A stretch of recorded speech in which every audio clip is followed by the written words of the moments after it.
So are we going to go over our kind of Yeah, wrap up? yeah. So our wrap up. So I didn't watch that many movies last week, and we've talked about most of the ones I did. I don't have a lot to say about Born Yesterday. You probably have more to say about it if you want to Hmm. if you want to do it as part of a wrap up. Do you have anything for Born Yesterday? Oh, I just thought that Judy Holliday was great, and people should watch it for her. And Yeah, I also like seeing. I don't think William Holden had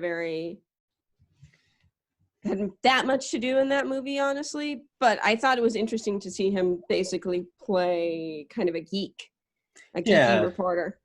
I like Broderick Crawford. He plays, the mobbish character.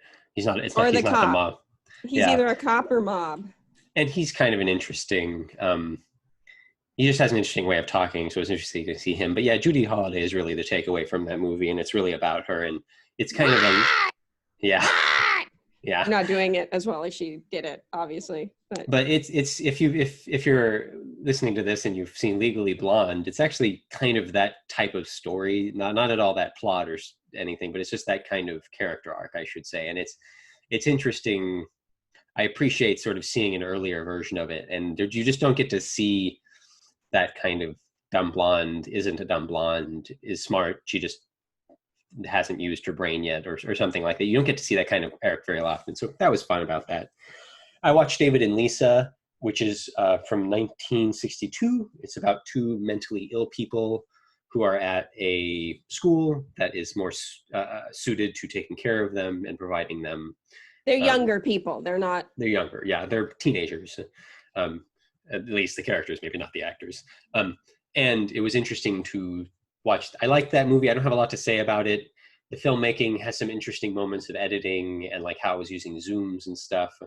The story mostly works. It's a little flat in places, but I liked it. It's a good little movie. Well, it's I liked really it, it. Lisa. I thought it handled, because I've seen it many times. I think it handles mental health in a really progressive way for an early '60s film. Yes. I mean, there's things it could have done, but it also wasn't trying to do most of those things. Right, So and I'd be curious for a modern reading of like how accurate. I don't know a ton about mental illness necessarily, not the specifics of the characters even. So I'd be curious about like a breakdown of like what they got wrong in terms of how it works. But hmm just because it's the '60s, not because they were being evil, you know. Anyways, we also watched Seconds. We covered it a little bit when we talked about uh, Grand Prix because it's also directed by Frankenheimer. And Seconds was interesting visually. It was interesting to see Rock Hudson in it, and I liked a lot of the wide angle lenses and like what they were doing with that and sort of the style of the story. But yeah, it wasn't. it was a really long Twilight Zone episode, and it didn't even need to be that long. It missed chances to do things with character, but it was still Yeah, an interesting movie. yeah, I watched interesting it too. idea, interesting movie. Yeah. And the only other thing I did was I finished my rewatch of Avatar: The Last Airbender, which is TV, but I wish the animation were a little better. I know that there's more nuanced takes on it on the internet, and I should watch some of those. And I liked I just like a lot of that show. And even though a bunch of it is just things are suddenly happening, even though that wouldn't make sense in real life, it's a cartoon and it never takes itself seriously in that way. And there's lots of good humor, and it's a nice show. It's a great show. I'm I've, always a little surprised that you've never seen it because I've it's heard not it's really good. It's just one of those things it's not it's yeah, on the list. it's not exactly a Sarah show, but anyways, and I'd be curious if there's any modern reading on it because actually an actor who's in uh, um, I'm a cheerleader is actually shoot, what's his name? DeSantos? Oh shoot, I forget his first name, and I'm not sure if that's his right for last name, but he plays Zuko. Anyways, um, I'd be curious for a modern reading because not everybody who was voicing the characters was Asian, and I think a lot of the Mhm. show creators weren't. Although a lot of the show creators had last names that looked either Spanish or some sort of Latin American.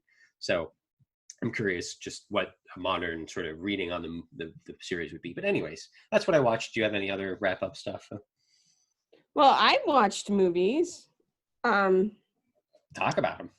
I watched Age of Innocence, which I want you to watch, and we can talk about it. I'm not a huge Scorsese fan, not because I think he is low quality. It just the stories he likes to tell aren't usually mine, but I actually liked the book Age of Innocence, and I felt medium about the movie, but not medium's bad. I would say I thought it was good.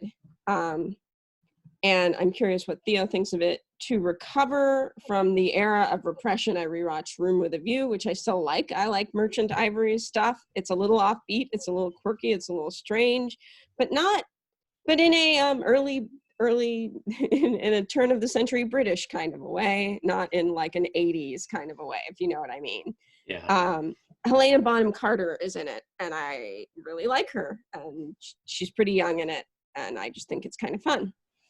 I finally watched Daughters of the Dust. I had to watch it twice because I just started to watch it on a day where I wasn't feeling very good, and I promptly fell asleep. It's another one I want Theo to watch, so I don't have much to say about it, except that I really liked it, thought it was really beautiful, and wish I could have seen it in the theater. Feel like I'm doing Siskel and Ebert type reviews now. Yeah. Whatever works for you. I rewatched some things. We talked about Seconds. I watched Things Behind the Sun, which was a lot about rape, and was kind of a hard watch for that reason. It's directed by a woman, and I felt like that definitely gave it some sensibilities that I haven't necessarily seen in male directed rape stories, but it was also, it seems like it was made for TV, and I don't know if the print wasn't very good. I'm not sure you'd enjoy the filmmaking aspect of it. Don Cheadle's in it, and he's good. And actually, the main actress, I think she's more of a TV actress. I'm not sure. Her name is Kim Dickens, and I thought she was really good as a woman who, you know, went through a horrible experience and is still dealing with it. She was very, I know people like her. She was very like magnetic, and like you would want to be her friend, but you could also see that she was self-destructing and it made you sad. She's that kind of a person. And then I watched My Life with James Dean, which is the quirkiest of French gay rom-coms that is also, it's about film and art film and French art film. And I want Theo to watch it because he might get some of the references better than me. I'm not great on French film. But I really liked it. I thought it was really fun. It's a really interesting movie. I definitely recommend it. And then I watched Capital Games, which is a gay rom-com or romantic movie. I don't know if it's intentionally a comedy. It's got lots of shots through windows. It's got lots of geographically incorrect Los Angeles. It's got some really flat acting. It's got a hand job shot for about a second. It's good bad. It's good bad.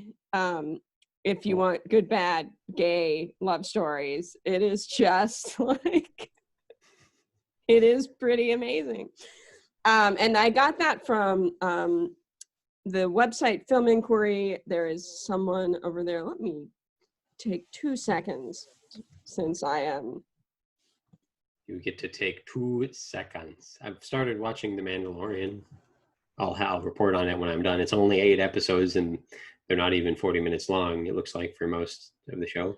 I've heard good things about it. So Film Inquiry has a column, Queerly Ever After, written by Amanda Jane Stern, and I've been getting recommendations from her. And I mostly agree with her takes on things. She likes God's Own Country more than me, but that's fine. I can live with that. Cool. Well, that covers everything for you, right? Yeah. So we usually talk about what we want to watch. Yeah. I'm a little up in the air because I'm not like you where I still seem to want to watch movies, but I want to watch lighter stuff.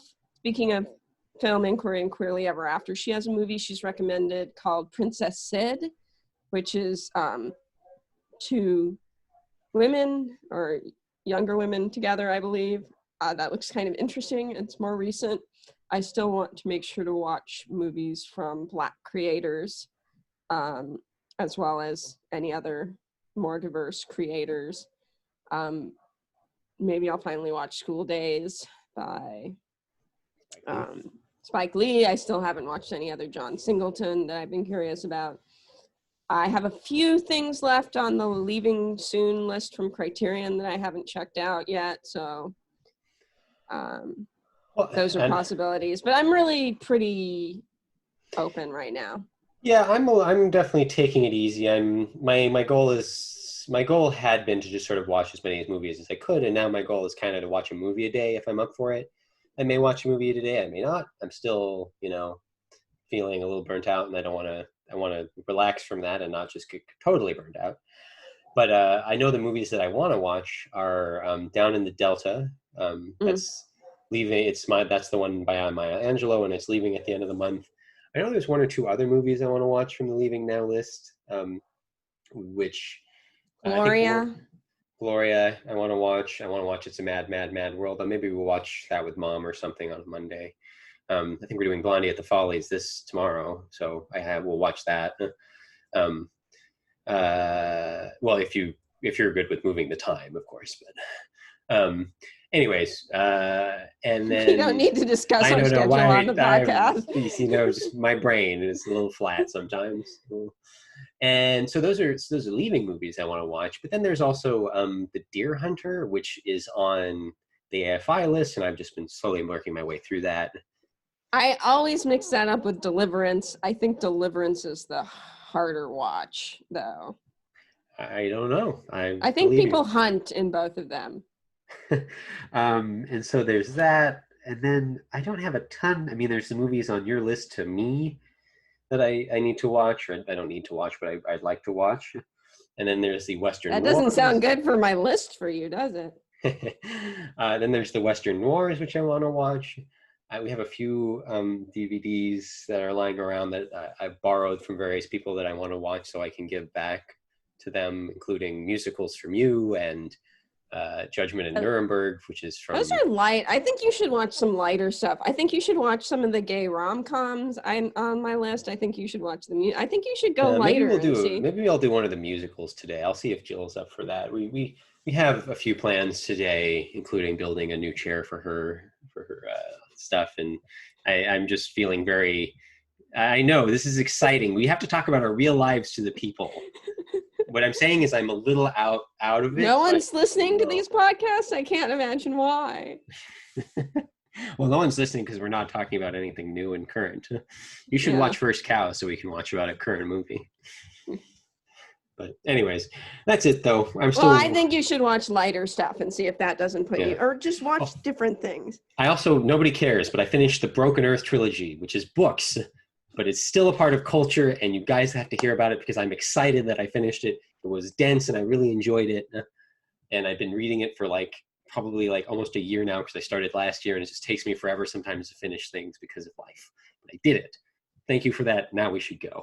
Yeah, on that note, it's been lovely to talk to you about movies. Movies. And talk to you later. Bye-bye.